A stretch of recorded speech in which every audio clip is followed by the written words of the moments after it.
அப்படி வரும்போது ஒரு நண்பரிடத்துல பேசிக்கொண்டே இருக்கும்போது ஷாஜகான் மும்தாஜ் மும்தாஜ் 2-3 தடவை சொல்லிட்டான். அவன் திரும்பி கேட்குறான், ஏண்டா உனக்கு இத்தனை பேர் இருக்கிறாங்க, ஏன்னா அவளை பற்றியே அவள் என்னென்ன அழகியாடா, ஒரு அழகும் இல்லாதவளை பற்றி அடிக்கடி பேசிக்கொண்டே இருக்கிறேன்னா அதுக்கு ஷாஜகான் சொன்ன செய்தி இருக்கிறது பார்த்தீங்களா, அது மிக உயர்ந்தது. இதை இன்குலாப் தான் சொன்னார். அதாவது மும்தாஜ ஏன் கண்ணால பாடுறான், மும்தாஜ ஏன் கண்ணால பாரு, நீ உன் கண்ணால பாரு. அந்த மாதிரி நாம் அனைவரும் எந்த செய்தியையும் பெரியார் கண்ணால பார்க்கணும். நாம சங்கராச்சாரியார் கண்ணாலேயோ மற்றவங்க கண்ணாலேயோ பார்க்கக்கூடாது.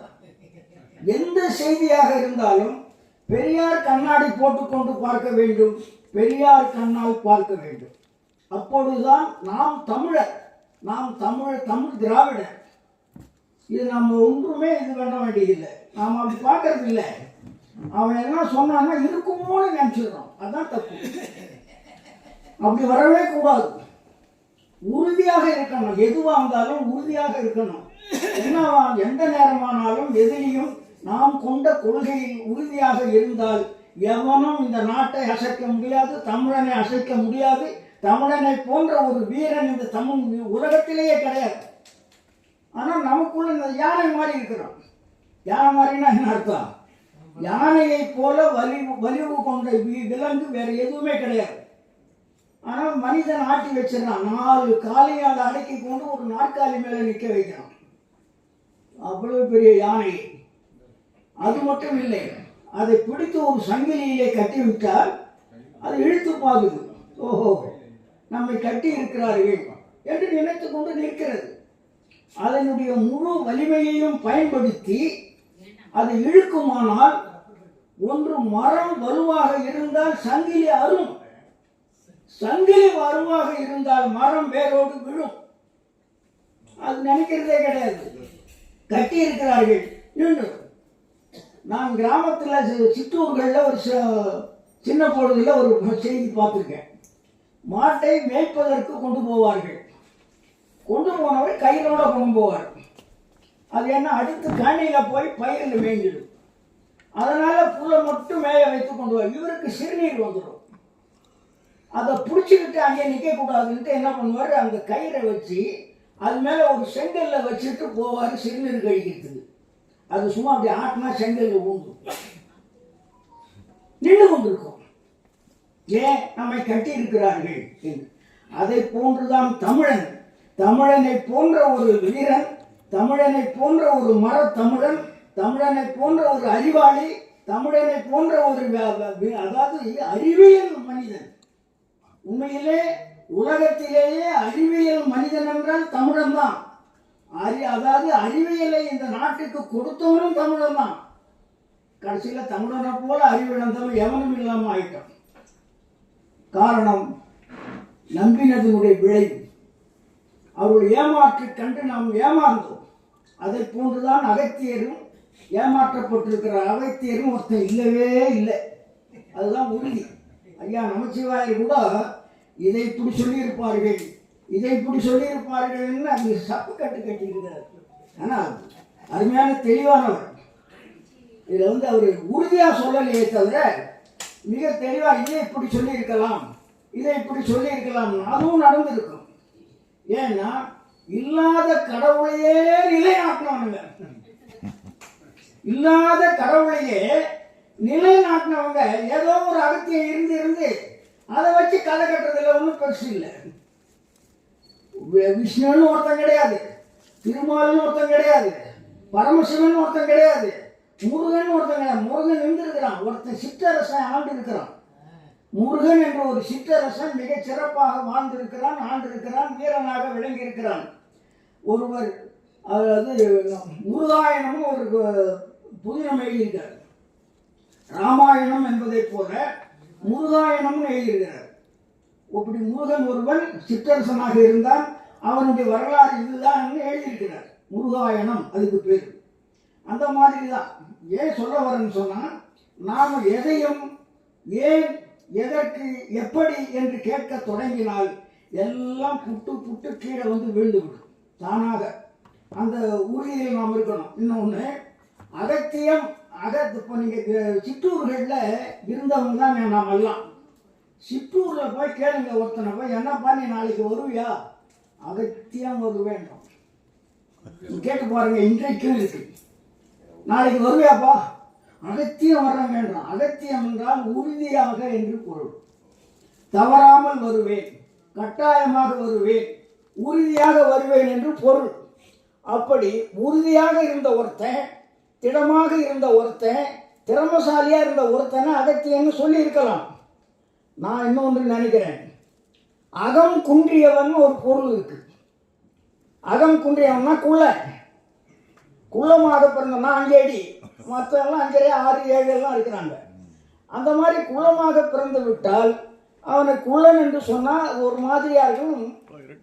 அகம் குன்றியவன் என்று இலக்கிய நடையில் சொல்லி இருக்கலாம். அகம் குன்றியவன், அகம் குன்றி, அகன்றி, அகத்தின் ஆகும். இன்னொரு செய்தி இருக்கிறது. அவர் மூலிகை தான் நிறைய மருத்துவ நூல் தான் எழுதியிருக்காங்க. அகத்திய என்ற பெயரில் நிறைய மருத்துவ நூல் கிடைக்கிறது. மூலிகைகளை நிறைய எழுதியிருக்கிறார். அதில் அகத்திய மூலிகையை மிக சிறப்பாக பாடியிருப்பதனால் அகத்தியர் என்று சொல்லியிருக்கலாமோ ஒரு செய்தி இருக்கிறது. இதெல்லாம் இருக்கட்டும். ஆனால் அகஸ்தியன்றதுக்கு வேற ஒரு கதை இருக்கு. அகஸ்தியனால சூடு வெப்பம் என்று பொருள். ஒலி குறைஞ்சிருக்குன்னு நினைக்கிறேன். ஒலி அதிகமாக இருக்கோ? சரி சரி. அதாவது அகஸ்டின்னா சூடுன்னு பேர், வெப்பம், வெப்பத்தில் பிறந்தவன். அது ஒரு கதை. எத்தனை ஒரு அகஸ்தியன், இங்கே 20 அகஸ்தியர் சொன்னா இல்லையா, ஒரு அகஸ்டியன் கூட ஒரு தாய்க்கு பொறுக்கல. அதான் வேடிக்கை. எப்பவுமே புராணத்திலே அப்படிதான். ஒரு கடவுளும் விலங்குக்கு, பறவைக்கு, அதுக்கெல்லாம் பிறப்பானுங்களே. அது மாதிரி இவரு ஒரு குடத்துல பிறக்கிறார். குடத்துல பிறக்க ஏடா, அதுவும் என்ன தெரியுமா, அசிங்கமான கதை. பெரும்பாலும் நான் இதுக்காக அபிதான சிந்தாமணியை தேடி எடுத்தேன். அபிதான சிந்தாமணியில் 18 புராணத்தினுடைய கதையும் இருக்கு. அதை 1000 முறை படித்தவர் நம்முடைய தந்தை பெரியார். அதிலிருந்து தான் புராண கதைகள் எல்லாம் எடுத்தார். அந்த அபிதான சிந்தாமணியில் அகத்தியரை பற்றி 100 கதை இருக்கு. 1 2 இல்லை, 100 கதை இருக்கு. அத்தனை கதையும் சொல்லணும்னா ஒரு மாதம் ஆகும். அதெல்லாம் தேவையில்லை. நமக்கு அகத்தியர் ஒருத்தன் இருந்திருக்கலாம், எவனோ ஒருத்தன் இருந்திருக்கலாம். அவனுடைய திறமையை பாராட்டுவதற்காக, போடுவதற்காக பெருமையாக பேசியிருக்கலாம்.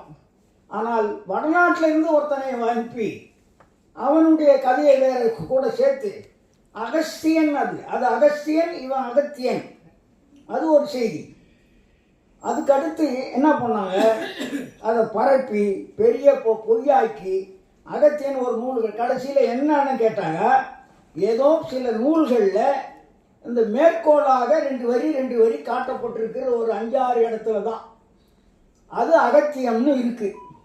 அந்த அகத்தியம்னு இருக்கிறதுனால அப்படி ஒரு நூல் இருந்தது, அதை உண்டாக்கியவர் அகத்தியர் தான் அப்படின்னு கதை கட்டிட்டு அதுக்கு 1008 அவருக்கு இல்லாத ஆற்றல் எல்லாம் கண்டபடி பண்ணி, எப்பவுமே இல்லாத ஆற்றலை சொன்னாதான் இல்லாத கடவுளுக்கு பெருமை. அதனால்தான் இல்லாத ஒருத்தனுக்கு அவருக்கு இல்லாத ஆற்றலை எல்லாம் சொல்லி வைத்திருக்கிறார்கள். அது ரொம்ப அருமையான ஒரு செய்தி. என்னன்னு கேட்டால், அதாவது பரமசிவன் அனுப்பி வைக்கிறது வேற. அது முதல்ல அவர் என்ன செய்கிறாரு, தக்கன் ஒருத்தன், தாரகாசூரன் ஒருத்தன் இருக்கான். அந்த தாரகாசூரன் ஒரு அநியாயம் பண்ணுறான், தேவர்களையும் மற்றவங்களுக்கெல்லாம் தொல்லை கொடுத்துருக்குறான், அவனை நீங்கள் அழிக்கணும் அப்படின்னு சொல்கிறாங்க. என்ன செய்யறது, தாரகாசூரனை அழிக்கணும்னு நான் என்ன செய்யணும்? சரிண்ணா, என்னன்னா ஒருத்தன் மித்திரன்னு ஒருத்தன், வருணன்னு ஒருத்தன். மித்திரன் ஒருத்தன், வருணன்னு ஒருத்தன். இந்த 2 பேரும் என்ன செய்கிறாங்க, இன்னும் அது வேற ஒன்று இருக்கு. மித்திரன் ஒருத்தன், வருணன் ஒருத்தன், இன்னும் 2 பேர் இருக்கிறான். அவர்கள் பாருங்க, அவர்களை அடக்க, தாரகன் முதலிய அரக்கர்களை அடக்க இந்திரன் அக்னி வாயுதேவனை கூப்பிட்டு பூமிக்கு போன்றா, அதாவது அசுரர்கள் கடலில் ஒளிந்து கொண்டனர். அவரையெல்லாம் அசுரர் மக்களை முனிவரை வருத்தினர். இந்திரன் அதாவது அக்னியை பார்த்து கடல் நீரை என்ன செய்கிறான், அந்த தாரகாசூரன் என்ற பொண்ணா எல்லாரையும் என்ன பண்ணிட்டான், அவனை அழிக்க போகும்போது அவன் கடலுக்குள்ளே போய் பூந்துட்டான். அவன் எப்படி மூச்சு விட்டுக்கிட்டு இருந்தான்னு தெரியல, உள்ள கடலுக்குள்ளே போய் பூந்துட்டான். கடலுக்குள்ளே பூந்தவனை என்ன செய்கிறாங்க, இந்திரன் வந்து அவனால தான் மழை பெய்யுதுன்னு எல்லாம் சொல்கிறா, புராணமெல்லாம் சொல்லுது. அப்போ அவனால தானே இந்த கடல் நிறைஞ்சிருக்கான். அந்த கடலை வட்ட அடிக்கிறதுக்கு அவனால் முடியல. அவன் என்ன பண்ணுறான், அக்னி பகவானை கூப்பிட்றான். ஏய் நீ வா, அந்த நெருப்பை ஏவி வெப்பத்தை ஏவி வறட்சி ஆக்கி கடலை வத்த வைடான். யாரு, இந்திரன் கூப்பிட்டு யார அக்னி பகவானை. அக்னி பகவான் சொல்கிறான், நான் கடலை வத்த வச்சா மற்ற உயிரெல்லாம் வாழாமல் போயிடுமே. அவனுக்கு இருக்கிற பரிதாபம் கூட இந்திரனுக்கு இல்லை. அவன் பிடிக்கிறது யார, தாரகாசூரனை பிடிக்கிறதுக்காக தாரகனை. ஆனால் அவன் என்ன சொல்கிறான், அவன் ஒருத்தனை பிடிக்க போய் கோடிக்கணக்கான உயிர் அதில் வாழுது, அதையெல்லாம் நாம் சாகடிக்க வேண்டியதாக இருக்கும், நான் செய்ய மாட்டேன் அந்த தப்புன்றான். சரி நீ போடான். அவனை கூப்பிட்டான், யார், வாயு பகவானை. நீ அனல் காத்தா வீசி புயலை உண்டாக்கி கடலை வத்தாடினான். அவனும் நான் செய்ய மாட்டேன்ட்டான். அவன் சொன்னதையே சொல்கிறான். அக்னி பகவான் சொன்னதையே வாயு பகவானும் சொல்லிட்டான். அப்போ நீங்கள் 2 பேரும் என் பேச்சை கேட்கல, நீங்கள் மனிதர்களாக கடவுள் பூமிக்கு போங்கடான்னு சாபம் போட்டான். போய் வருணனாவும் மித்திரனாவும் பிறக்கிறானுங்க. இவனுங்க பூமியில் பிறந்து என்ன செய்கிறானுங்க, ஒரு குடத்தில் குளிச்சுக்கிட்டு இருக்கிறானுங்க 2 பேரும். இந்த கதையை யார் போட்டிருக்கிறது தெரியுங்களா? செம்மொழி தமிழாய்வு மத்திய நிறுவன இணையதளத்தில் இருக்கு. செம்மொழி தமிழாய்வு மத்திய நிறுவன இணையதளத்தில் இந்த கதை இருக்கு. இவனுங்க போய் குளிச்சுக்கிட்டு இருக்கானுங்க. அப்போ வான் வழியாக தேவ கன்னிகைகள் போகிறாள். ஊர் வச்சு தேவர் அவங்கெல்லாம் இருக்காங்க இல்லையா, திலோத்தமை, மேனகை, ஊர்வசி, இவங்க எல்லாம் மேலே போயிடணும். அதை பார்த்த உடனே பெண்ணு இருக்காங்க, இருந்தால் கூட வேற வழி இல்லை. இவங்க 2 பேருக்கும் விந்து வந்துடுச்சான். வெளியில் இருக்கு, வெளியில் எழுதியிருக்கிறாங்க. நான் கதை காட்சி சொல்லலை. அவங்கள பார்த்த உடனே இவங்க 2 பேருக்கும் விந்து வந்துடுச்சு. கையில் பிடிச்சினானுங்க. ஒருத்தன் குடத்தில் விட்டான், ஒருத்தன் தண்ணியில் விட்டான். சரிடா, குடத்தில் விட்டா என்ன ஆகும், பொண்ணுக்கு நேரமானால் காஞ்சி போகும். குடத்தில் விட்டவர் தான், அதுதான் அகத்தியனா பிறக்கிறாரு. என்னடா இவன் வந்து அகத்திய நூல் சேர்ந்தானா, அதை நாமெல்லாம் படிக்கணுமா? இது இப்படி பிறக்கிறான் அகத்தியன். இன்னொருத்தன் தண்ணியில் விட்டான, அது என்னடாச்சுன்னா தண்ணியில் கரையில், அதுவும் குழந்தையா பிறக்குது, வசிக்கதா பிறக்குது. இந்த கதை செம்மொழி மத்திய நிறுவனத்தினுடைய இணையதளத்தில் இருக்கிறது. ஏன் தெரியுமா?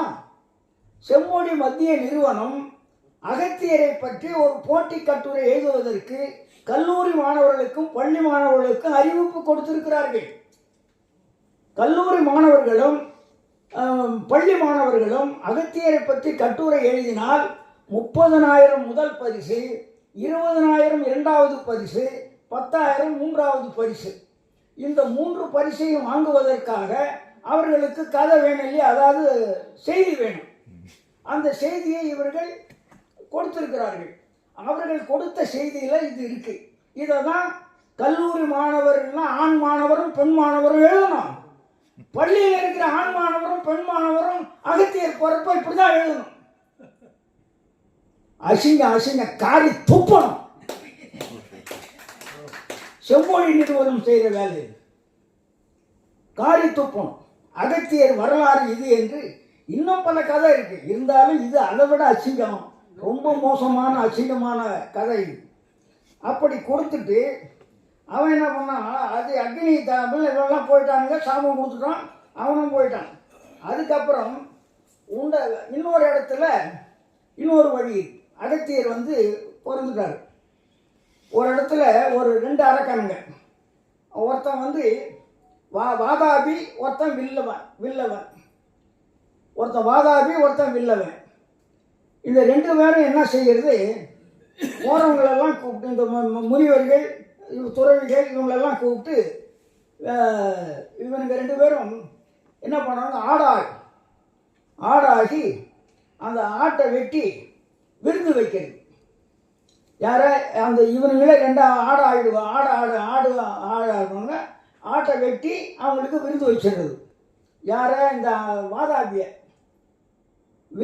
வாதாபி என்ன செய்வான், அந்த வில்லவனை ஆடாக்கிறது, அவனை வெட்டி வந்தவங்களுக்கு விருந்து வைக்கிறது. அவன் நல்லா சாப்பிட்டுட்டு கிளம்பின போது, டேய் வில்லவன் அப்படின்னு கூப்பிட்டா அவன் சாப்பிட்டவன் வலுத்த கீழ்ச்சின்னு வெளியே வருவான். அவர் காலி. யார் சாப்பிட்டாரோ அவர் காலி. அந்த மாதிரி செய்திருந்தானுங்க. ஒரு நாள் இதை அகத்தியர்கிட்ட போய் சொல்கிறாங்க. அகத்தியர் இவர் ஒரு துறவி மாதிரி போகிறார். இவரையும் கூப்பிட்டு விருந்து சாப்பிடான்னா சாப்பிட்றான்னு போய் சாப்பிட்றாரு. அவருக்கு இந்த வில்லவனை அந்த வாதாபி ஆடாக்கி வெட்டி கொடுத்துட்டான். சாப்பிட்டார். இவர் கிளம்புறார். கிளம்பும்போது வில்லவன் வாதாபி இன்னும் இவர் ஜீரணோபா வலி அப்படின்னு பேசுகிறவர். அதாவது நீ ஜீரணமாயிடுன்னு சாபம் கொடுத்தாரு. அவர் ஜீரணமாயிட்டான். வரல. யாரு அகத்தியர் வயிற்றுக்குள்ளே போனவன் வரல, உள்ளவே செத்துட்டான். இவ்வளவு ஆற்றல் அவருக்கு இருக்குது. ஆனால் கடலில் இருக்கிறவனை கண்டுபிடிக்க முடியாமல் கடலை வத்தாடினான். கடலை குடிக்கிறார். சரி, இவர் குடிக்கும்போப்போ வாயு பகவானை போய் அக்னி பகவானை கடலை வத்தாடினான்னா அதில் இருக்கிற உயிரெல்லாம் செத்துடும், வத்தாடிக்க மாட்டேன்னு அவன் சொல்கிறான். அவன் வாயு பகவான் என்ன சொல்கிறான், நான் வத்தாடிக்க மாட்டேன், உயிரெல்லாம் செத்துடுன்றான். ஆனால் இவர் மட்டும் என்ன பண்ணுறாரு, அகத்தியர் எப்படி குடிச்சார், கடலை குடிச்சார். மீனையும் அந்த திமிங்கிலம், அந்த நீர் யானை எல்லாம் அதில் என்ன இருந்தது எல்லாத்தையும் சேர்த்து குடிச்சிட்டார். குடிச்சிட்ட உடனே இவர் பாருங்க, அது குடிச்சும் போது இதெல்லாம் உள்ளே போயிடுச்சு. ஆனால் அந்த இவன் போட்டு அந்த தாரகம் மட்டும் போகல, அவன் மட்டும் அங்கே இருக்கான். உடனே அவனை பிடிச்சி இந்திரன்கிட்ட கொடுக்குறாங்க. இந்திரன் சாவடிச்சிடறான். அப்புறம் இவர் தண்ணியை மறுபடியும் விட்டார். எப்படி விட்டாரு, வாயால் விட்டாரா வேற வழியால் விட்டாரான்னு தெரியும். திரும்ப வழியை விட்டார். இந்த கதை தான் செம்மொழி நிறுவனத்தில் தமிழ். அதாவது அந்த செம்மொழி நிறுவனத்தை உருவாக்குவதற்கு எத்தனை பேர் என்ன பாடுபட்டார்கள் என்பதற்கு வரலாறு இருக்குது, பெரிய வரலாறு இருக்குது. 2010 நானும் சிலம்பொலியாரும் சேர்ந்து தயாரித்த ஒரு மலர் இருக்குது. அந்த மலரில் கலைஞர் முன்னுரை எழுதியிருக்கிறார். அதில் 3 இடத்துல தலைநகர் தமிழ் சங்கம் செய்த போராட்டத்தை எழுதியிருக்கிறார். 3 இடத்துல டெல்லியில் உண்ணாநோன்பு இருந்தது, பெங்களூரில் இருந்தது, இதில் திருவனந்தபுரம் தமிழ் சங்கத்தில் இருந்தது, கடைசியாக இன்னொரு போராட்டம். இந்த 3ஐயும் நாளோடு எழுதியிருக்கிறார் கலைஞர். முதல்ல தலைநகர் முதல்ல சீவலப்பேரி சைவ சித்தாந்த கழகம் தான் செம்மொழியை மத்திய அரசு அறிவிக்க வேண்டும் என்று குரல் கொடுத்தது. அதற்கு பிறகு தலைநகர் தமிழ் சங்கம் 47 போராட்டங்களை நடத்தியது. அதற்கு பிறகு எல்லா கட்சிகளும் எடுத்துக்கொண்ட, எல்லா தமிழ் இயக்கங்கள் எடுத்தன. பிறகு எல்லா கட்சிகளும் எடுத்துக்கொண்டன. ஆனால் எல்லாரும் பேசுறதோடு நின்னாங்க. கலைஞர் இருந்ததுனால அவர் அதை எடுத்தார். அதை மத்திய அரசை, ஒன்றிய அரசை மிரட்டி அதை வெற்றி பெற செய்தார். 12/10/2004 செம்மொழி ஆணை வந்தது. அதில் ஒரு பெரிய பெருமை என்ன தெரியுமா, 12/10 நான் பிறந்த நாள். 12/10/1936. அவர் 12/10/2004 வாங்குறார். எது சொல்ல வரேன்னா, அந்த நிறுவனத்துக்கு தலைவர் யார், தமிழ்நாட்டின் முதலமைச்சர் யாரோ அவர்தான் தலைவர். கலைஞர் இருந்த வரையிலும் தலைவர். கலைஞர் போன உடனே இன்னொரு முதலமைச்சர் வந்தார், அவர் தலைவர். இப்போ இவர் தலைவர் யாரு, முத்துவேல் கருணாநிதி ஸ்டாலின். இப்படி ஒரு தலைவர் இருக்கும்போது ஒரு தலைவருக்கு கீழே ஒரு துணைத் தலைவரை போட்டாங்க. இது ஐயப்பாட்டுக்குரியது. அந்த அம்மாவை துணைத் தலைவராக தான் போட்டிருக்காங்க. சுதா சேஷையனை துணைத் தலைவராக போட்டிருக்கிறார்கள். எப்படி விட்டாரு? இது ஒரு ஐயப்பாட்டுக்குரிய செய்தி. போகணும். அதுக்கப்புறம் நாம் இன்னொரு பரமசிவன் என்ன பண்ணுறாரு? பார்வதியை மணக்கிறார். அவருக்கு எத்தனையோ பொண்டாட்டி, அதில் இந்த ஒரு பொண்டாட்டியை மறக்கிறார். மறக்கிறதுக்கு சரி வடநாட்டில் இருந்தவெல்லாம் போனான், தமிழ்நாட்டில் இருந்தவெல்லாம் போனான், தென்னாட்டில் இருந்தவெல்லாம் போனான்னு சொல்ல, முனிவர்கள், தேவர்கள், அசுரர்கள் எல்லாம் வந்திருக்காங்க. மக்கள் போனாங்களா? போகிறதுக்கு வழி இல்லை. ஏன்னா அந்த காலத்தில் விமானம் இல்லை, தொடர் வண்டி இல்லை, பேருந்து இல்லை, கப்பல் இல்லை, போக முடியாது. எப்படி வடநாடு தாழ்ந்தது, தென்னாடு இவர் சொன்ன செய்தி தான். அப்பொழுதும் உலகத்திலேயே தமிழ்நாடு மிக செழிப்பாக வாழ்ந்த ஒரு நாடு. இன்றைக்கும் தமிழ்நாடு தான் இந்தியாவிலேயே முன்னணியில் இருக்கிறது. இதை குறைக்கிறதுக்காக தான் இந்த வேலையெல்லாம் செய்கிறாங்க. அன்றைக்கும் அதான் நடந்தது. ஏன் நடந்ததுன்னு கேட்டால், இந்தியாவிலேயே மிக வளமான நாடு தமிழ்நாடாக இருந்தது. அதனால்தான் நீங்கள் தொல்காப்பியத்தை எடுத்தீங்கன்னா தெரியும். அதாவது காதலர் இருவர் அந்த களவு காலத்தில் பகலில் எங்கே சந்திக்கலான்றது முடிவு பண்ணுறது காதலன் தலைவன், இரவில் எங்கே சந்திக்கிறது முடிவு பண்ணுறது தலைவி காதலி. அப்படின்னா என்ன அர்த்தம்? எங்கே சந்திக்கலாம் அந்த இடத்த இப்போ தான் தொலைபேசியிலே சந்திக்கலாம், இல்லைன்னா பேருந்தில், கடற்கரையில், தொடர் வண்டியில் சந்திக்கலாம். கடைசியில் 2 பேரும் அங்கேயே உண்டு செத்துடலாம். அது இப்போ நடக்குது. அப்போ அது இல்லை. என்ன செய்வான் அவன்? பகலில் சந்திக்கிறத இடத்த எப்படி தேர்ந்தெடுக்கணும் அப்படின்னு தொல்காப்பியம் சொல்லுது. அவள் வீட்டுக்கு தெரியாமல் வரணும் உன்னை சந்திக்கிறதுக்கு. அவள் அன்பழகி அப்படின்னு கூப்பிட்டா காதில் விழணும், ஓடிடணும். அவ்வளோ தூரத்தில் தான் அவன் இடம் பார்க்கணும். வீட்டுக்கு தெரியாமல் சந்திக்கணும். அவங்க கூப்பிட்டா அவள் ஓடிடணும் தெரியாமல். அப்படி இடத்த அவன் முடிவு பண்ணணும். இரவில் சந்திக்கிறத தலைமை முடிவு பண்ணுவான். எப்படி? தொல்காப்பியம் சொல்லுது, அவள் எங்கள் வீட்டை சுற்றி மதில் இருக்கும், அந்த மதிலுக்கு உள்ள குளம் இருக்குது, குளத்தை சுற்றி மரம் இருக்குது, எல்லா மரமும் இருக்குது. நீ என்ன பண்ணும்? மதில் சுவர் ஏறி உள்ளவா அந்த குளத்தாண்ட அந்த தண்ணியில் ஒரு கல்லை போடு, நானும் உடனே வந்துடுவேன்னு சொல்கிறான். இது ஒரு தலைவிக்கு இல்லை, எல்லா தலைவிக்கும் உண்டுன்னா அப்போ எல்லாருடைய வீட்டிலும் மதில் சுவரோடு இருந்திருக்கு, எல்லாருடைய வீட்லேயும் குளம் இருந்திருக்கு, எல்லாருடைய வீட்லேயும் மரம், செடி, கொடிகள், அப்பொழுதே தோட்டம், துறவு இருந்திருக்கு. இது தொல்காப்பியம் சொல்லுது. எப்போ பெரும்பான்மை தான் இலக்கியத்தில் வறுமை தவிர சிறுபான்மை வராது. இலக்கியத்தில் பெரும்பான்மை தான் வறுமை தவிர சிறுபான்மை வராது. எங்கே 1-2 ஓலை குடிசையில் இருந்திருப்பாங்க, அது வராது. இதுதான் வரும். அப்போ எவ்வளோ வளமாக. ஏன் இன்னும் ஒன்று சான்று, மணப்பொருள்கள் விளைய வேண்டுமானால் நீர் அதிகமாக இருக்கிற பகுதியில் தான் விளையும். அது ஏலக்காயாக இருந்தாலும், லவங்கமாக இருந்தாலும், பட்டையாக இருந்தாலும், இவையெல்லாம் மணப்பொருள்கள். இந்த மணப்பொருள்கள் இந்தியாவில் தமிழ்நாட்டில் தான் விளைந்தன. அதை கொண்டு போய் விற்க போய் தான் அவனுக்கு வெளிநாடெல்லாம் தொடர்பு கிடைச்சது. முதல்ல அரபு நாடுகளுக்கு போனான், பிறகுதான் அங்கிருந்து ரோமாபுரிக்கு போனான். படகுல கப்பலில் போனானுங்க. கப்பல் கட்ட தெரிந்தவன் தமிழன், உலகத்துக்கே கப்பலை கட்டி கொடுத்தவன் தமிழன், நீரில் கடக்கலாம் என்று காட்டியவன் தமிழன். தமிழனை போன்ற ஒரு அறிவாளி இந்த உலகத்திலே கிடையாது. கப்பலை ஏன் கட்டினான்? அவன் தண்ணியில் மரம் மிதக்கிறத பார்த்தான், உடனே ஒரு துண்டை வெட்டி போட்டான், அது மேலே ஏறிக்கின்னு இப்படி தள்ள ஆரம்பித்தான். ஏண்டா தள்ளனா? அதான் காற்றுல போகுது அப்படின்னு அதை கொஞ்சம் பெருசாகணும். ஒரு பாய்மர கப்பல்னு உண்டாகணும். பிறகு பாய்மர கப்பல் தள்ள வேண்டியதில்லை, அது காற்றுலேயே தள்ளிட்டு போகும்.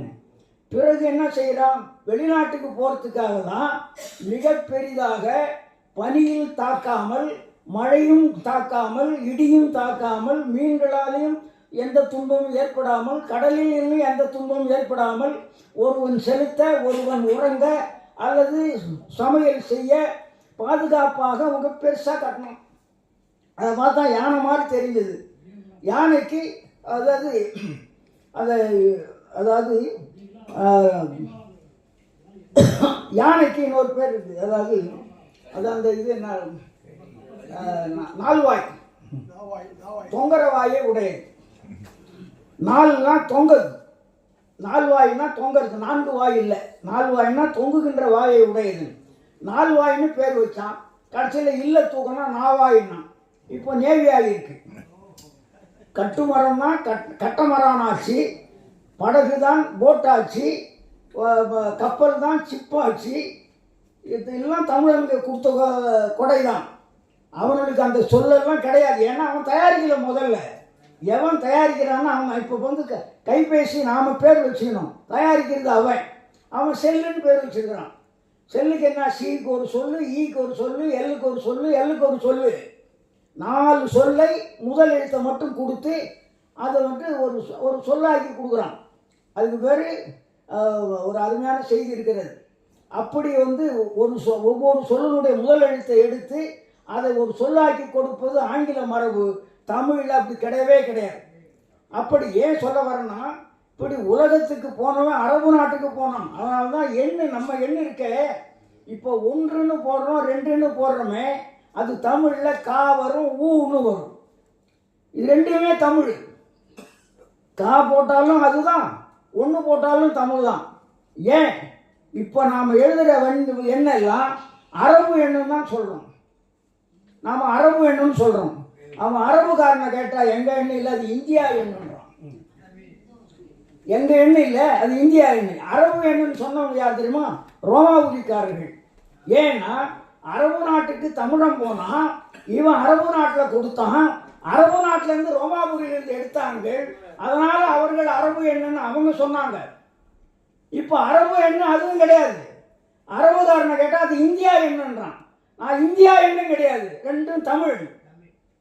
இப்படி ஏன் சொல்ல வரேன்னா, தமிழை இப்படி உலகத்திலேயே முதன்மையாக இருந்தவன், அறிவாளியாக இருந்தவன், அவனை போன்ற அறிவாளி இந்த உலகத்திலே கிடையாது. அவனை முட்டாளாக்கத்தான் இந்த ஆரிய கூட்டம் வந்தது. அதனை நம்பினான். காரணம், கடவுள் பேரை சொல்லி, அது இல்லாத ஒரு பொருளை சொல்லி, அது ஒரு பயம் உறுத்தி, முதல்ல அரசனை தன் வசப்படுத்தி கொண்டு அரசன் வழியாக மக்களை வசப்படுத்தினார்கள். அதுதான் இந்த சொன்ன அந்த அகத்தியன் விட்ட புதுக்கரடியில் கூட முதல்ல அரசனை தான் பிடிக்கிறாங்க. அரசனாகவே இல்லை, அரசன் அவன் முட்டாள் ஆயிரான், இவன் அரசன் ஆயிரான். அகத்தியன் அது அந்த கதை பூரா நான் வச்சிருக்கிறேன். இப்போ ஒரு 4 பக்கம் எழுதியிருக்கிறார், ரொம்ப அருமையாக எழுதியிருக்காரு பாவேந்தர். அதுக்கடுத்து இந்த பரமசிவன் கல்யாணம் பண்ணிக்கிறார். சரி, நான் என்ன சொல்கிறேன், உலகம் தட்டை என்ற கருத்தில் தான் அந்த செய்தி வரும். இந்த தாழ்வது உயர்வது இருக்கு. இப்போ நமக்கு நேராக கோழி முட்டை அளவில் உலகம் இருக்குது. கோழி முட்டை அளவில் இருக்குது, அதுவும் 27 டிகிரி சாய்ந்து நிற்குது. 27 டிகிரி சாய்ந்து நிற்குது. முட்டை வடிவில் உலகம் இருக்குது, அது 77 டிகிரி சாய்ந்து நிற்குது. இது இன்னைக்கு நிற்கல, கோடிக்கணக்காண்டா நிற்கிது. ஆனால் இதை எதை முதல்ல தட்டைன்னு சொல்லார்கள். பைபிள்லாம் தட்டைன்னு தான் இருக்குது. அதை உருண்டைன்னு சொன்னவனெல்லாம் தூக்கு போட்டாங்க. அதே மாதிரி தான் இந்த தட்டை என்ற கருத்தை வலியுறுத்த தான் இந்த செய்தி. எது தட்டை? இந்த எப்படி உருண்டையாக இருக்கிறது ஒரு பக்கம் சாயம். கோழி முட்டையை வடிவாக இருப்பது சாயுமா? சாயாது. சரியா? கோழி முட்டை வடிவில் இருக்கிறது சாயாது. தட்டை வடிவில், தட்டு வடிவில் இருந்தால் தான் சாயும். ஒரு பக்கம் சாயும், ஒரு பக்கம் தூக்கும். இப்போ இந்த பிள்ளைகள் விளையாடுறாங்க அந்த விளையாட்டு தோட்டத்தில், அந்த இந்த பக்கம் ஏறினாக்கா அந்த பக்கம் தூக்குது, அந்த பக்கம் இறங்கினாக்கா இந்த பக்கம் இறங்குது. இப்படி தட்டையாக இருந்தால்தான் இந்த செய்தி கிடைக்கும். அந்த தட்டை என்ற சிந்தனையை வைத்துக்கொண்டு உருவாக்கப்பட்ட ஒரு கற்பனை கதை. அதை வைத்துக்கொண்டு, ஆனால் செய்தது என்னன்னா, தமிழன் உயர்ந்து நிற்கிறான், அவனை போல் நாமும் உயர வேண்டும் என்று தான் உயராமல் உயர்ந்தவனை தாழ்த்துவது தான் எல்லாருடைய பழக்கமாக இருக்கிறதே தவிர. அதனால்தான் ஒரு ஆசிரியர் செய்தார். அது உங்களுக்கு எல்லாருக்கும் தெரியும்னு நினைக்கிறேன். ஒரு ஆசிரியர் மாணவனுடைய திறமையை சோதிக்க கரும்பலகையில் ஒரு கோடை போட்டார். ஒரு கோடை போட்டுட்டு, இதை அழிக்காமல் சின்னதாகலான்னார். எப்படி ஆக முடியும்? ஒரு கோடு போட்டாரு, இதை அழிக்காம சின்னதாக்குறான்னாரு. அவன் முடிச்சு போயிட்டான். ஒருத்தவன் தான் அதை விட பெரிய கோடு பக்கத்தில் போட்டான், அது சின்ன கோடு ஆகிடுச்சு. இந்த மாதிரி அறிவாளித்தனத்தை ஒன்றை அழிக்காமலேயே இன்னொருத்தன் உயரலாம். அப்படி நினைக்காமல் அவனை அடித்தால்தான் நாம் உயர முடியும் என்று நினைத்த காரணத்தால் வந்த கதைகள் தான் இவை. அவர்கள் காரணம் சிறுபான்மை. இன்றைக்கும் சிறுபான்மை தான், அன்றைக்கும் சிறுபான்மை தான். இந்த பெரும்பான்மையான மக்களை அழிக்க அவர்கள் உயர்ந்து காட்டுவதற்கு பதிலாக நம்மை அழிக்க நினைத்தார்கள். எப்படி சிறு கோட்டை பக்கத்திலே ஒரு பெரிய கோடு போட்டு சின்ன கோடு ஆக்காமல் இந்த சின்ன கோட்டையே அழிக்க பார்த்தார்கள். அப்படி நடந்தது தான் இந்த ஆரியர்களுடைய கதை. அதுக்கப்புறம் சரி அவர் வந்தாராம். வரும்போது என்ன ஆச்சு, அந்த மேருமலை தடுக்கு. என்னடா இவர் தான் இவ்வளோ தூரம் வர்றாரு, இவ்வளோ தூரம் நடந்து வர்றாரு, அது மேலே ஏறி தான் இறங்க வேண்டியது தானே, இவர் இல்லைன்னா சுற்றின்னு போக வேண்டியது தானே. அது மட்டும் இல்லை, கடலையே குடிக்கிற ஆற்றல் உடையவர் அந்த மலையை எடுத்து சாப்பிட்டுட்டு வர வேண்டியது தானே. ஒருத்தன் ஆடுன்னு நினச்சி தூண்டுட்டாரு, உடனே டே நீ ஜீரணோபாவா அப்படின்னாலும் அவன் ஜீரணம் ஆகிட்டான். அப்போ மலையை எடுத்து தின்னுட்டு ஜீரணோபாவான்னு சொல்லிட்டு வர வேண்டியது தானே. அப்படி வரல, அது தலையில் போய் குட்டினாராம், அமுக்குனாராம். அது மூசாகி இல்லை, கொஞ்சம் குறைஞ்சிச்சான். அதனுடைய ஆணவத்தை அரைக்கிட்டு வந்தாராம். அது என்ன உயிர் உடையதடா மலை, கதை கட்டுறீங்க. மலை வளருமா? மலை வளராது, ஒரு துளி கூட வளராது. அடக்கினாலும் அடங்காது, உடைச்சி எடுக்கணும். அதான் உடைக்கிறான். நம்ம தமிழ்நாட்டில் உடைச்சி மண் ஆகிட்டான். இப்போ மண்ணு தான் மலையாச்சு, மலையை மண்ணாகிறான். எல்லாம் மண் எங்கேருந்து வருது? கண்ணங்கரையிலும் மண் வருது. எங்கடா வருதுன்னா மழை தான் மண்ணாகுதுன்றான். அப்படிதான் தமிழ்நாடு ஆயிடுச்சு. இந்த மலையெல்லாம் உடைச்சாச்சு, சாலையாச்சு, மண்ணாக்கியாச்சு, காட்டெல்லாம் அழிச்சாச்சு. இனிமேல் எங்கேருந்து மழை பெய்யும்? மழை பெய்யறதுக்கு வாய்ப்பே இல்லை. காடும் இல்லை, மழையும் இல்லை. இரண்டையும் அடித்தால் மழை வருவது ரொம்ப எளிது, அநியாயம். மழையே வராது. சரி, இப்படியெல்லாம் ஆனார்கள். அவனை சம்பந்தப்படுத்த அகத்தியரை அனுப்பி வைத்தார். பொதிகை மலைக்கு போனார். சரி, பொதிகை மலைக்கு போனாரு. என்ன செய்தார்? இப்போ அவருடைய புத்தகம் எங்க, அவருடைய நூல் எங்க, அவர் என்ன செய்தார்? இப்போ அவருக்கு தமிழ் தெரியல. அவருக்கு தமிழ் 2 இடத்துல செய்தி இருக்கிறது. பரமசிவன் அகத்தியருக்கு தமிழை சொல்லிக் கொடுத்தார். சரி, பாணினியை கூப்பிட்டு அவனுக்கு சமஸ்கிருதத்தை சொல்லிக் கொடுத்தாராம். ஏண்டா, இந்த உலகத்தில் எத்தனை பேர் மக்கள் வாழுறாங்க, எத்தனை மொழி வாழுது.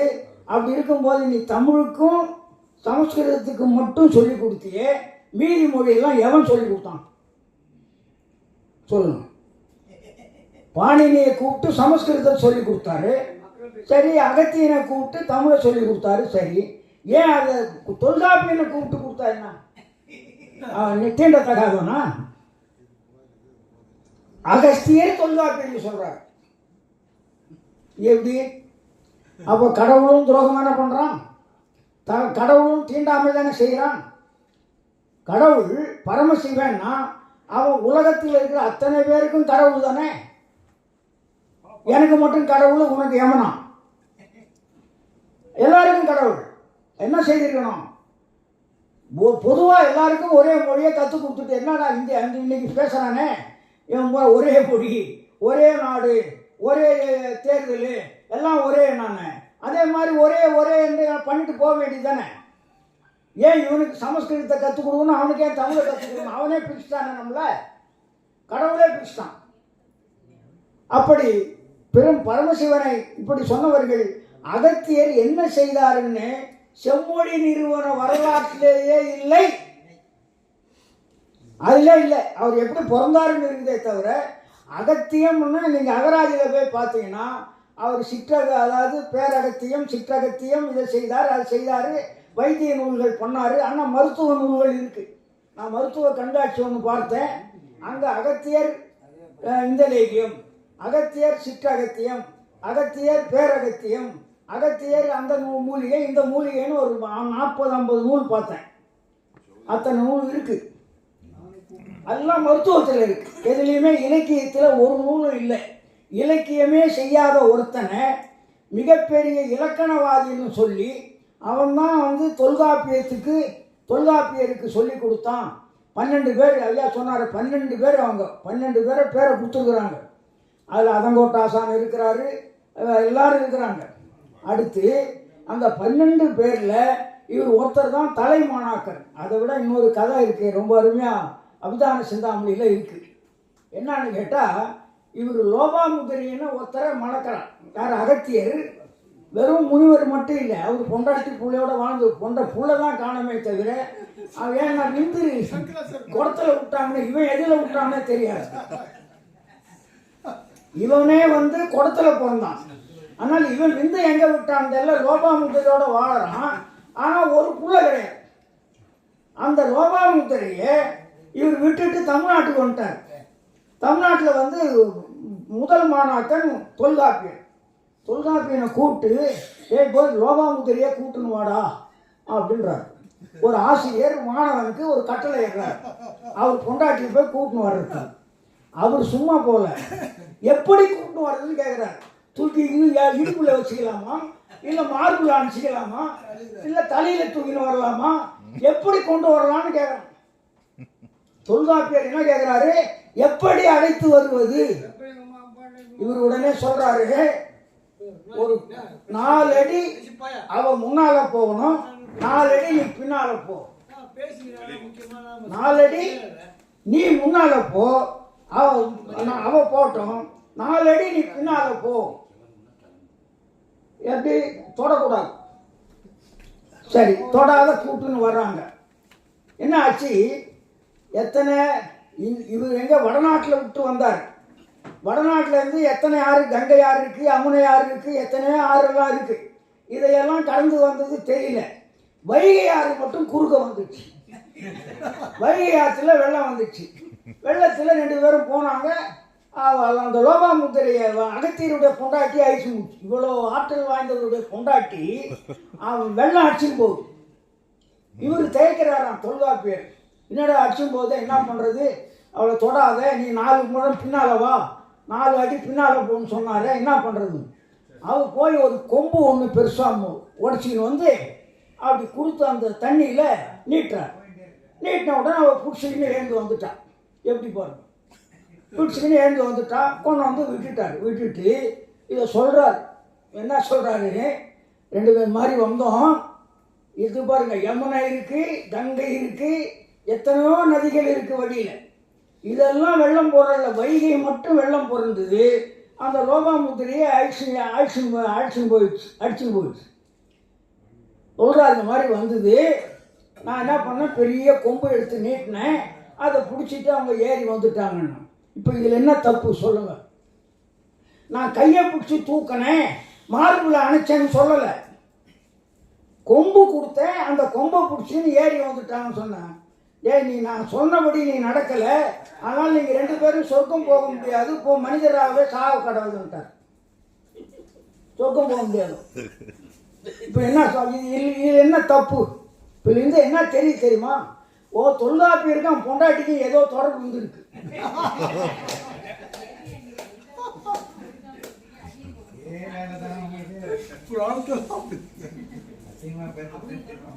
அதனால தானே 12 மாணவர்களை இவர் அனுப்பணும். ஏன் அனுப்பணும்? 12 மாணவர்களை இவர் தொல்காப்பியரையே அனுப்பணும். சரி, அவர் ஏன் வந்து எப்படி கூப்பிட்டு வரணும்னு கேட்குறாரு. சரி, இவர் என்ன பண்ணுறாரு? 4 அடி அவன் முன்னால் போட்டும், 4 அடி பின்னால் நீ வானாரு. சரி தண்ணியில் விழுந்து அடிச்சும் போதே தொட்டா வந்து நம்ம ஆசிரியர் கோச்சுக்குவாருன்னு அவர் ஒரு கொம்பை நீட்டினாரு. கொம்பை பிடிச்சின்னு வந்துட்டா. இப்போ இதில் என்ன தப்பு? ஏன் சாபம் பண்ணுறான்? இவரும் சாபம் போடுறாராம். அதான் வேடிக்கை. தொல்காப்பியருக்கும் சாபம் பண்ணுற சக்தி வந்துச்சு. நீயும் வந்து சொர்க்கம் போக முடியாது அப்படின்னு சாபம் போடுறாரு. தொல்காப்பியருக்கும் சாபம் போடுற ஆற்றலை கொடுத்துட்டாங்க. ஏன்னா இவருக்கு இருக்குது இல்லையா, அதனால். சரி, இப்போ மணி என்னாச்சு? மணி நேரம் ஆயிடுச்சோ? சரி, அதுக்கு அடுத்து இன்னும் பல விதமாக பிறக்கிறார். இன்னொருத்தரை வந்து யாகம் பரமசிவ யாகம் பண்ணுறாரு. யாகம் பண்ணும்போது யாக குண்டத்துக்கு பக்கத்தில் ஒரு குடம் இருந்தது.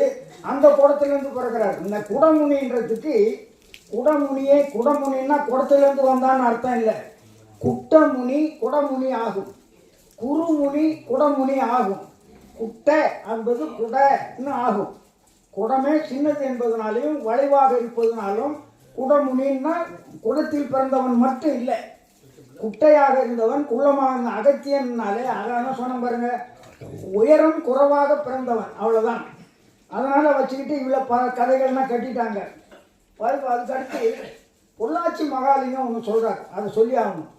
அவர் தொல்காப்பியம் போட்டார். தொல்காப்பியம் போட்டு 1000 படிகளுக்கு 2000 படிகளுக்கு மேலே போட்டு எல்லாருக்கும் இலவசமாக கொடுத்தார். அதை 2 பேரை வச்சு உரை எழுதினார். ராமலிங்கம் ஒருவரையும் மிகப்பெரிய திறமசாலி தான். பகீரதன் என்பவர் அந்த கங்கை என்ற இதழுக்கு ஆசிரியராக இருந்தவர். இவங்க 2 பேரையும் வச்சு உரை எழுதி இவர் முன்னுரை எழுதியிருக்கார் பொள்ளாச்சி மகாலிங்கம். அதில் ஒரு செய்தி சொல்கிறேன்.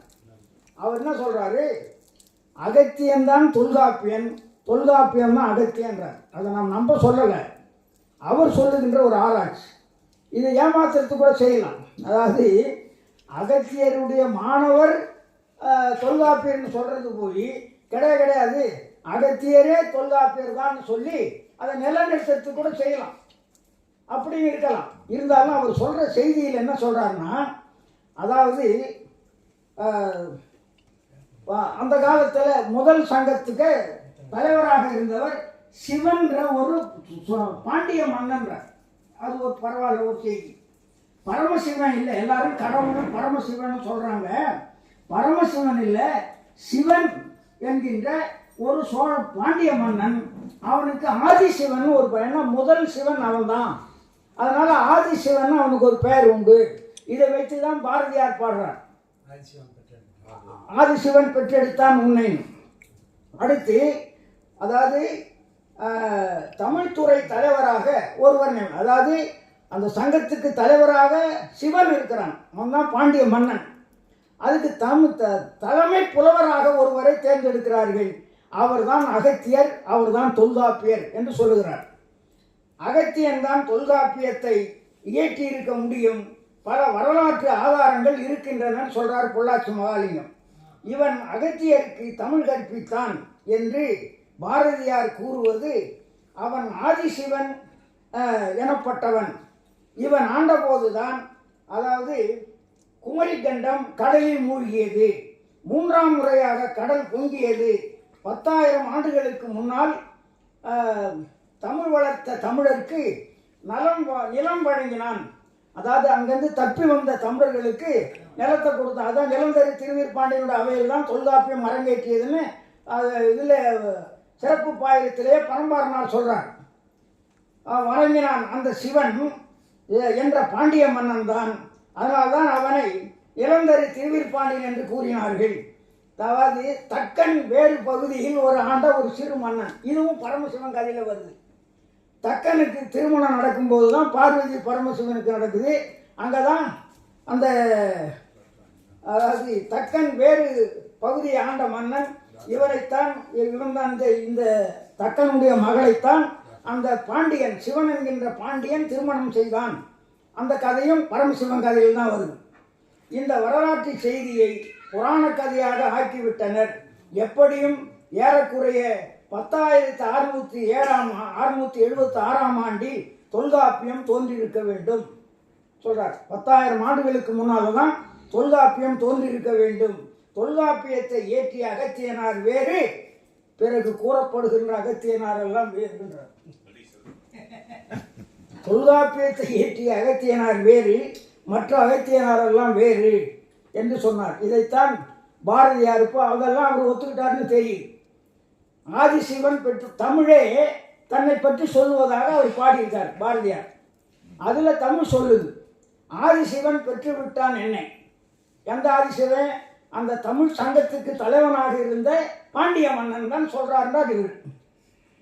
எல்லாரும் படிக்கிறவங்க பூரா யார் என்ன நினைக்கிறான்? பரமசிவன் தான் சொல்கிறாங்க. ஆதிசிவன் பெற்றுவிட்டான் என்னை ஆரிய மைந்தன் அகத்தியன் என்றோர். இங்கே தான் முக்கியமாக பாரதியாரை நாம் இடம் போடணும். ஆதிசிவன் பெற்றுவிட்டான் என்னை ஆரிய மைந்தன் அகத்தியன் என்றோர் வேதியன் கண்டு மகிழ்ந்தே நீரை மேவும் இலக்கணம் செய்து கொடுத்தான். யார் சொல்றார்? பாரதியார் சொல்றார். என்று தமிழே பேசுவதனை போன்று பாரதியார் பாடியுள்ளார். இன்னொரு செய்தியும் இருக்கிறது. அதாவது தேரையர்னு ஒரு மருத்துவர் இருக்கார். தேரையர்னா நிறைய மருத்துவம் செய்தவர். தேரையர் மருத்துவ நூல்னு இருக்கு. அந்த தேரையர் யாருன்னா அவர் தான் அகத்தியருடைய மாணவர். தேரையர் தொல்காப்பியர் அகத்தியருடைய மாணவர். இதுவும் ஒரு புதுக்கரை வைத்துக் கொள்ளுங்கள். அதுக்கு அடுத்து இவர் நமச்சிவாயர் என்ன சொல்றாரு? எல்லாம் சிரமப்பட்டு எடுத்திருக்கிறார். துணிவாக சொல்லாமல் இதுவாக தான் இருக்கணும், இதை அப்படி சொல்லியிருப்பார்கள், இதை அப்படி சொல்லியிருப்பாருன்னு தான் சொல்கிறார். இந்த நம்ம ஆனால் அந்த துணிவே அந்த காலத்தில் அவருக்கு வந்தது பாராட்டணும். 1931 இந்த துணிவு வந்ததை பாராட்டணும். ஏன்னா மரமலையடிகள் அது கூட இல்லாமல் திண்டாடினார். மரமலையடிகள் சொல்கிறார் ஒரு இடத்துல, நான் பெரியாரோடு ஒத்து போகாததுக்கு காரணம் என்னுடைய சைவ சித்தாந்த பற்றுன்னு சொல்கிறார். ஒரு இடத்துல சைவ சித்தாந்த பற்றில் போய் இவர் சிக்கிக்காம, இவரும் அந்த துறையை சேர்ந்தவர் தான் இருந்தாலும் கொஞ்சம் துணிவோட மிகப்பெரிய புட்டு வச்சு அப்படி ஒருத்தன் இருந்து இருக்க முடியாது, நம்பவே முடியாது, இந்த கதையெல்லாம் நம்ப முடியாதுன்னு அடிக்கிறார். இருந்தாலும் இப்படி இருந்து இருப்பான், அதை இப்படி சொல்லி இருப்பார்கள் என்று சொல்கிறார். இருந்தாலும் ஆனால் இவருக்கு வந்த துணிவு கூட அந்த காலத்தில் வேற யாருக்கும் வரல. மரமலையடிகளுடைய தமிழ் பற்றை புட்டு வைக்கணும்னா வாலாதா வல்லவன் எழுதிய தமிழ் தேசிய ஒரு நூல் எழுதியிருக்காரு.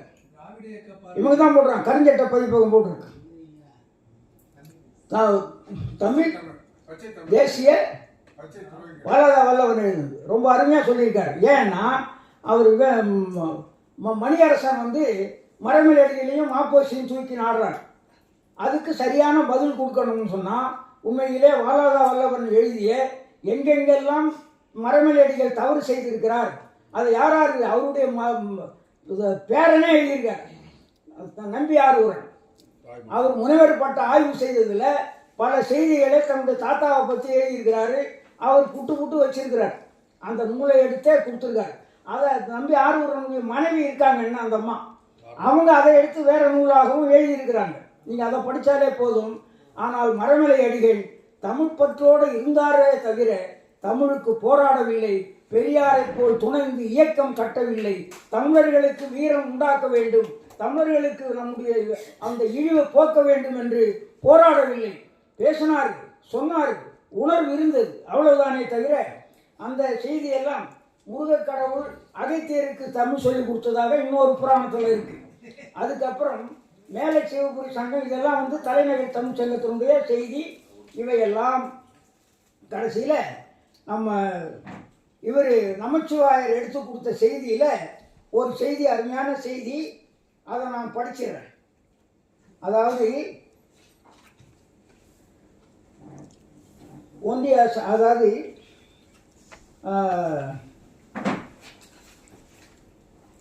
ரிக்வேதத்திலேயே 27 இடத்துல அகத்தியரை பற்றி வருகிறது செய்தி. அதில் 21 இடத்துல அகத்தியருடைய செய்தி பொது நன்மைக்காகவும் 6 தான் அவங்க சாதிக்காகவும் இருக்கிறதுன்னு சொல்லியிருக்கிறாரு நமச்சிவாயர். அதுக்கடுத்து இன்னொரு செய்தி, அருமையான செய்தி, அதை நான் படிச்சிடறேன். தொல்காப்பியமெல்லாம் அவரெல்லாம் பெரிய தப்பு. இவர் தொல்காப்பியத்துக்கு உரை எழுதின அத்தனை பேரும் பார்ப்பனர்கள்.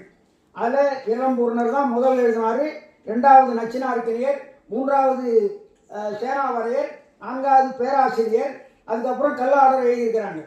இதில் அத்தனை பேரும் பார்ப்பனர்கள் தான். ஆனாலும் இளம்பூர்ணர் கொஞ்சம் அப்படி மேற்போக்காக போயிருக்கார். அதாவது நேரடியாக பிராமணர்களுக்கு வக்காலத்து வாங்குற மாதிரியோ மனுநீதிக்கு வக்காலத்து வாங்குற மாதிரியோ இல்லாமல் அவர் தான் முதல் உரையாசிரியர். ஆனால் நச்சினார்க்கினியர் மிகப்பெரிய பிராமண வெடி பிடிச்சவனாக இருந்தது. அவர் தான் தொல்காப்பியர் என்பது தொல்காப்பியர் இல்லை, அவர் பேர் திரண தூமாக்னி. அவர் தமதக்கினி முனிவருக்கு பிறந்தவர், பரசுராமனுக்கு தம்பின்னு எழுதியிருக்கார்.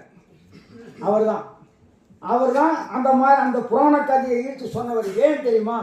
இந்த பிராமணர்களுக்கே இந்த பார்ப்பனர்களுக்கு இருக்கிற புத்தி என்னன்னு கேட்டால், பார்ப்பானுக்கு தான் புத்தி உண்டு, அறிவு உண்டு, தமிழனுக்கு அந்த மாதிரி அறிவு புத்தி கிடையாது என்று முடிவு செய்து விட்டு தான் திருவள்ளுவரும் பார்ப்பானுக்கு பிறந்தார், ஔவையாரும் பார்ப்பானுக்கு பிறந்தார், கபிலரும் பார்ப்பானுக்கு பிறந்தார், பரணரும் காப்பானுக்கு பிறந்தார் அப்படின்னு தொல்காப்பியையும் திருவள்ளுவரையும் பார்ப்பானுக்கு பிறந்ததாக சொன்னாதான் அவர்களுக்கு மன நிம்மதி. அதற்காக சொன்னார்கள். உண்மையிலேயே தமிழனுக்கு இருக்கிற அறிவைத்தான் அவர்கள் கடன் வாங்கி கொண்டார்களே தவிர, நம்முடைய உண்மையிலேயே அவன் அறிவோட வரல. மாட்டை ஓட்டிக்கொண்டு வந்தவன், ஆட்டை ஓட்டி கொண்டு வந்தவன், குதிரையை ஓட்டி கொண்டு வந்தவன், அவனுக்கு முன்னாலே இங்கே இலக்கியங்கள், இலக்கணங்கள், எழுத்துகள் எல்லாம் வளர்ந்து ஓங்கி மிக செழிப்பாக வளர்ந்து கொண்டிருந்த நாடு தமிழ்நாடு. அப்படி வந்து இங்கே வந்து கற்றுக்கிட்டு இந்த வந்து எல்லாத்தையும் தெரிஞ்சுக்கிட்டு நம்மளே ஏறினான். ஏன் நாம் தூக்கி அவனை தோளில் வச்சோம், இப்போ அவன் தலையில் குட்டுறான். ஐயோயோ குட்டுறான், என்ன அர்த்தம்? நீ ஏன் தூக்கி தோளில் வச்சுக்கிட்ட? அது தோளில் வச்சனுடைய வினை அதுதான். உண்மையிலேயே அவனுக்கு அறிவு கிடையாது. அவன் மாடு ஓட்டின்னு வந்தவன் தான், ஆடு ஓட்டின்னு வந்தவன் தான். மட்டுமில்லை, வரல வறுமையிலேயே வந்த பொம்பளைகள்லாம் செத்துட்டா. கடைசியில் தமிழ் பொம்பளை தான் அவங்களுக்கு பொண்டாட்டி ஆனாளுங்க. அவ்வளோதான் தீர்ந்து போச்சு. வேற என்ன? அப்படி தான் அவனுங்க கலந்தானுங்களே தவிர உண்மையிலேயே அவனுங்க இன்னைக்கும் மூல பாப்பா ஒருத்தம் கூட கிடையாது. எல்லாம் தமிழன் தான். அடுத்து இன்னொருத்தன் நம்ம சொல்லியிருக்கார், பாரதியார் இன்னொரு பாட்டும் பாடியிருக்கார். கடலினை தாவும் குரங்கும் வெண் கலனில் பிறந்த செந்தமிழ் பெண்ணும் வடமலை தாழ்ந்ததனாலே, இந்த அகத்தியர் கதை தான். வடமலை தாழ்ந்ததனாலே தெற்கில் வந்து சமன் செய்யும் குட்டை முனியும் நதியின் உள்ளே மூழ்கி போய் அந்த நாகர் உலகிலோர் பாம்பின் மகளை விதியுறவே மனம் செய்த தீரல் பீமனும் கற்பனை என்பது கண்டோம். இதனால தான் ஊவே சாமிநாதையர் நீ இனத்துரோகின்னு சொன்னது பாரதியார். ஒன்று மற்றொன்றை பழிக்கும், ஒன்றில் உண்மை ஒன்று என்று ஓதி மற்றொன்று மெய் என்றும் நன்று புராணங்கள் செய்தார். அதில் நல்ல கவிதை பல பல தந்தார். நல்ல கவிதை கொடுத்தான், கதையெல்லாம் போயிடாங்க. கவிதை மிக நல்லதேனும் அக்கதைகள் பொய்யென்று தெளிவுற கண்டோம். புவிதனில் வாழ்நெறி காட்டி நன்மை போதிக்கும் கட்டுக்கதைகள் அவைதாம் என்பதை அறிவோம். இது பாரதியார் சொல்றார். பாரதிதாசன் சொன்னால் முழுக்க சொல்லிட்டார். நான் அவருக்கு 4 பக்கம் அவருடைய கதையை வச்சிருக்கேன். அதை நான் இப்பொழுது தொடர. அகத்தியன் என்ற குள்ளன் அது என்ன செய்தார்? அவர் முதல்ல எடுத்த உடனே கள்ளனை நம்பினாலும் நம்பலாம், குள்ளனை நம்பக்கூடாதுன்னு ஒரு பழமொழி இருக்கு. அந்த பழமொழி குள்ளமாக இருக்கிறவளை பார்த்து வந்தது இல்லை, அகத்தியனுக்காக வந்ததுன்னு சொல்றார். ஆரம்பம் அதுதான். அகத்தியம் பொய் கதையை விட்டான், புராணங்களை நம்பினான், அதை பரப்பினான் நாடு முழுவதும். அப்படி நாட்டை கெடுத்தானே, அந்த குள்ளனை நம்பாதேன்னு சொன்னார். அதுதான். அப்போ அகத்தியனை நம்பாதே என்பதுதான் அவருடைய செய்தி. இன்னும் நான் மொத்தமாக நீட்டி கொண்டிருக்கவில்லை, மணி அதிகமாகிடுச்சுன்னு நினைக்கிறேன். அதுக்கு அடுத்து வேற ஒன்றும் நான் சொல்ல நிறைய செய்திகள் இருக்கின்றன. இருந்தாலும் நான் அதற்குள்ளே போகவில்லை. அந்த இவர் மட்டும் அந்த நமச்சிவாயர் சொன்னதில் கங்குலி என்பவர் ஒருத்தர் ஒரு செய்தி சொல்கிறார் அகத்தியனை பற்றி. அதை மட்டும் சொல்லி விட்டார். அகத்தியர் ஆரிய மத கொள்கையை தமிழ்நாட்டில் பரப்புவதற்கு செய்த முயற்சியே அவர் தென்னாடு போந்ததற்கு காரணம். இது சொல்றது கங்குலி என்னும் வங்காள புலவர் சொன்னதை சொல்றார். யாரு? நமச்சிவாயர் சொல்றார். தென்னாடு போந்து அங்கேயே இருந்ததோடும் அமையாது, இந்து சாஸ்திரத்தில் உள்ள சமுத்திரத்தில் உள்ள சுமத்ரா, ஜாவா, போர்னியோ முதலிய தீவுகளுக்கும் கம்போடியா, சயாம் என்னும் நாடுகளுக்கும் சென்று சைவ சமயத்தை பரவச் செய்து அங்கும் ஆரியர்களை குடியேற்றினார். தமிழ்நாட்டிலும் ஆரியரை குடியேற்றினவர் அகத்தியர். அதே மாதிரி வெளிநாட்டிலும் கொண்டு போய் ஆரியர்களை குடியேற்றினார் என்று அந்த ஏற்றினார் என்று கூறிய செய்தியை தான் நமச்சிவாயர் கூறுகிறார். அதனால்தான் ஆரியர்கள் அந்த குடியமர்த்ததுனால அவனை பாராட்ட வேண்டும், புகழ வேண்டும், தூக்க வேண்டும் என்பதற்காக இப்படி ஒரு கதையை கட்டியிருக்கிறார்கள் என்று நாம் கட்டாயமாக நம்பலாம். கடைசியில இல்லாத கடவுளை எப்படி இருக்கிறதாக நம்ப வச்சாங்களோ அதை போல இல்லாத ஒரு அகத்தியரை நம்மை நம்ப வைத்திருக்கிறார்கள். இதற்கு ஒரு தமிழன் கூட முட்டிசாய்க்க, அதாவது செவிசாய்க்க கூடாது என்று கூறி நான் இந்த எங்கள் வாழ்வும் எங்கள் வளமும் மங்காத தமிழென்று சங்கையும் முழங்கு எங்கள் பகைவர் எங்கோ மறைந்தார் இங்குள்ள தமிழர்கள் ஒன்றாதல் கண்டேன் திங்களோடும் செழும்பருதி தன்னோடும் விண்ணோடும் உடுக்களோடும் மங்குள் கடல் இவற்றுடன் புடர்ந்த தமிழுடன் பிறந்தோம் நாங்கள் ஆண்மை சிங்கத்தின் கூட்டம் என்று சிறியோருக்கு ஞாபகம் செய் முழங்கு சங்கை பொங்கு தமிழருக்கு இன்னல் விளைத்தால் சங்கார நிகமென சங்கே முழங்கு சிங்களம் செய் தென்னாட்டு மக்கள் தீராது தீரர் என்று ஊது ஊது சங்கை வெங்கொடுமை சாக்காட்டில் விளையாடும் தோழங்கள் வெற்றி தோள்கள் கங்கையைப் போல் காவிரி போல் கருத்துகள் ஊரும் உள்ளம் எங்கள் உள்ளம் வெங்குருதி தனில் கமழ்ந்து வீரம் செய்கின்ற தமிழ் எங்கள் மூச்சாம் தமிழ் எங்கள் மூச்சாம் தமிழ் எங்கள் மூச்சாம். வணக்கம்.